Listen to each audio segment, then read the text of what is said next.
বিশ্ব ফুটবলের সবচেয়ে গৌরবময় জাতীয় দল ব্রাজিল, 5 বারের বিশ্ব চ্যাম্পিয়ন, অগণিত কিংবদন্তির জন্মদাতা।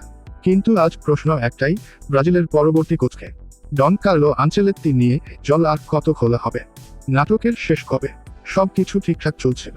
রিয়াল মাদ্রিদের হেড কোচ কার্লো আনচেলত্তি প্রায় নিশ্চিত ছিলেন ব্রাজিলের পরবর্তী কোচ হতে। ব্রাজিলিয়ান ফুটবল ফেডারেশনও ছিল রাজি। আলোচনা চলছিল কয়েক মাস ধরে। গতকাল প্রায় নিশ্চিত হয়েছিল সবাই ব্রাজিলের ডাগ আউটে দাঁড়াবেন কিংবদন্তি এই কোচ। কিন্তু ঠিক তখনই আবির্ভাব ঘটে পাপা ফ্লোরেন্তিনো পেরেজের। রিয়াল মাদ্রিদের প্রেসিডেন্ট, ফুটবল রাজনীতির দানব, তিনি যেন পাশার দান উল্টে দিলেন। আনচেলত্তিকে নিয়ে তিনি শুরু করলেন নতুন এক খেলা। ক্লাব বিশ্বকাপের আগে তাকে ছাড়তে রাজি নয় মাদ্রিদ। এই ঘোষণায় হতবাক হয়ে যায় ব্রাজিলিয়ান ফেডারেশন।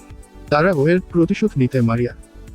পাপা পেরেজ আর ব্রাজিল ফুটবল ফেডারেশনের এই মনোযুদ্ধ কতদূর গড়াবে বলে মনে করেন আপনারা? একটি প্রশ্নই আজ কোটি মানুষের মুখে, কবে শেষ হবে ব্রাজিলের কোচ নাটক?